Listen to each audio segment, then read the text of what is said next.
Dear students, in this question it is given that a firm purchased an old machine for rupees 37,000 on 1st January 2018 and spent rupees 3,000 on its overhauling.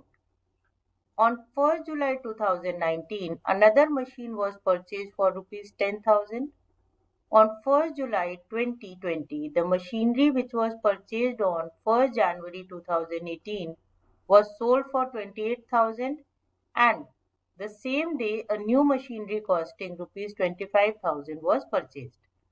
On 1st July 2021, the machine which was purchased on 1st July 2019 was sold for rupees 2,000.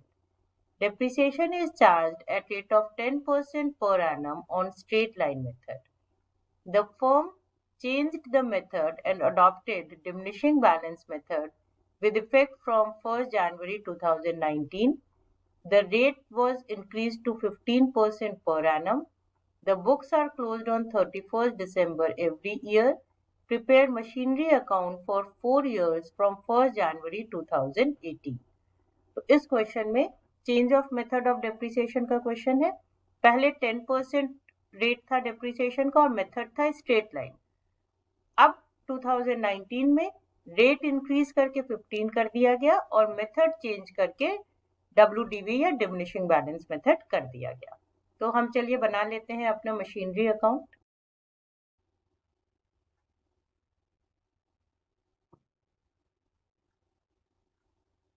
ये हमारा machinery account है। ये debit side हो गई, ये credit side हो गई। Date, particulars, amount, date, particulars, amount.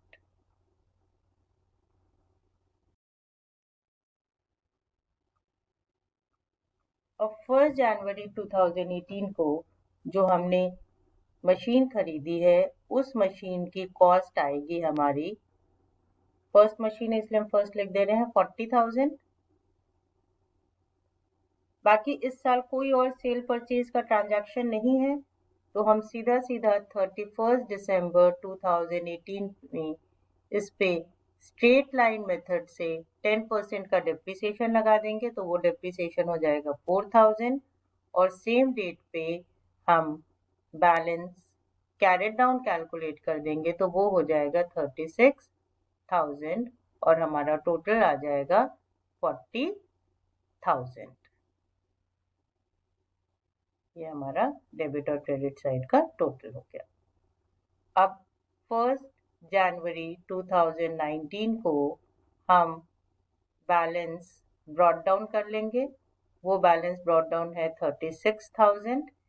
इस ईयर में हमने 1 जुलाई 2019 को एक एसेट और खरीदा है, तो 1 जुलाई 2019 टू बैंक और सेकेंड एसेट आ जाएगी और वो एसेट आ जाएगी हमारी 10,000 की।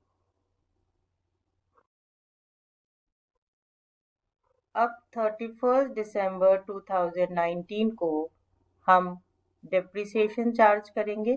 तो अब जो हम डेप्रिसिएशन चार्ज करेंगे दोनों एसेट्स पे करेंगे और यहाँ क्या है, हमारा मेथड ऑफ डेप्रिसिएशन जो है वो चेंज हो गया।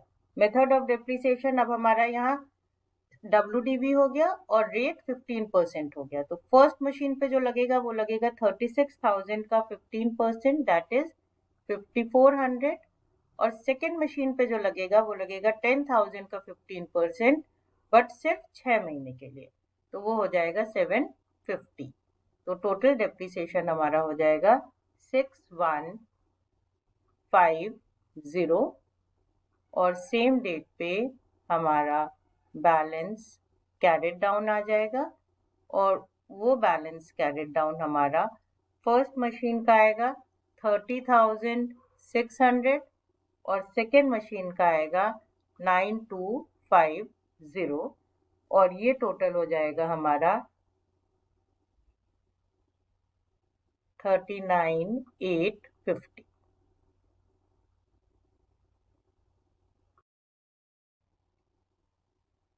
अब 1 जनवरी 20 को हमारा 2 बैलेंस ब्रॉट डाउन होगा फर्स्ट मशीन का 30,600 और सेकेंड मशीन का होगा 9,250 और ये टोटल होगा हमारा 39,850। इस ईयर में फिर हमने 1 जुलाई को एक मशीन और खरीदी है, तो वो आ जाएगा हमारा 2 बैंक और ये हमारी थर्ड मशीन हो जाएगी और अमाउंट आ जाएगा 25,000। जो हमारी फर्स्ट एसेट है वो 1 जुलाई 2020 को सेल हो रही है, उस पे डेप्रिसिएशन लगेगा 6 मंथ्स का और वो डेप्रिसिएशन आएगा हमारा 2295। जो एसेट की सेल वैल्यू है वो बाय बैंक के नाम से आ जाएगी और वो अमाउंट आ जाएगा हमारा 28,000 और जो हमें एसेट के सेल पे लॉस हुआ वो लॉस हमारा प्रॉफिट एंड लॉस में ट्रांसफर हो जाएगा 305 का। ये लॉस हमने कैसे निकाला? 30,600 की एसेट थी, उस पे 2295 का डेप्रिसिएशन लग गया और 28,000 में सेल हुई। जो डिफरेंस आया वो हमारा क्या हो गया? लॉस। अब इसके बाद इस ईयर में और कोई सेल नहीं है, तो हम सीधा 31 दिसंबर 20 को डाल देते हैं बाकी दोनों एसेट्स का डेप्रिसिएशन। बाकी दोनों एसेट्स है हमारे एक सेकेंड एसेट और एक थर्ड एसेट। तो सेकेंड एसेट पे 9250 का 15% लगेगा विच विल बी 1388 और थर्ड एसेट पे 25,000 पे 15% लगेगा बट सिर्फ 6 मंथ्स का लगेगा, तो ये हो जाएगा 1875 और ये हमारा टोटल आ जाएगा 3263।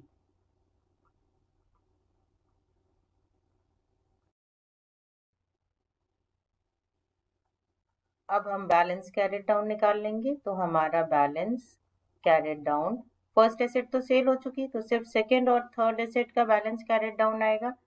सेकेंड एसेट का बैलेंस होगा 7862 और थर्ड एसेट का बैलेंस होगा 23125 और ये टोटल आ जाएगा हमारा 30987। तो हमारा डेबिट साइड का टोटल भी 64850 हो गया, हमारे क्रेडिट साइड का टोटल भी 64850 हो गया। अब 1 जनवरी 21 को हम ओपनिंग बैलेंस लिख लेते हैं, to balance brought down second machine और थर्ड मशीन का। सेकेंड मशीन का ओपनिंग बैलेंस है 7862, थर्ड मशीन का ओपनिंग बैलेंस है 23125 and the total is 30987। अब यहाँ पे हमारी सेकेंड वाली एसेट भी सेल हो रही है और किस डेट को सेल हो रही है? 1 जुलाई 21 को। तो यहाँ पे सेकेंड एसेट पे जो डेप्रिसिएशन लगेगा वो डेप्रिसिएशन सिर्फ 6 मंथ्स का लगेगा, यानी 7862 का 15% फॉर 6 मंथ्स, तो वो आ जाएगा हमारा 590। उसके बाद जिस प्राइस में एसेट सेल हुई वो बैंक के नाम से आ जाएगा एंड दैट विल बी 2000 और जो सेल पे हमें लॉस हुआ बाय P&L वो आएगा हमारा 5272। कैसे निकाला हमने? 7862 माइनस 2590 डेप्रिसिएशन और बैंक को माइनस करके जो बैलेंसिंग फिगर आया वो हमारा लॉस हो गया। अब 31 दिसंबर 21 में हमारे पास सिर्फ एक एसेट बची है जो थर्ड वाली है, तो सिर्फ इस पे डेप्रिसिएशन लगेगा और किस रेट से लगेगा? 15% से। तो हमारा डेप्रिसिएशन हो जाएगा 3469 और सेम डेट पे हमारा बैलेंस कैरेट डाउन आ जाएगा। तो ये बैलेंस कैरेट डाउन होगा हमारा 19656 और हमारा दोनों साइड का टोटल हो जाएगा 30,987। इधर का भी टोटल हो जाएगा 30,987। तो ये हमारा अकाउंट बन चुका है। Hope this is clear to you.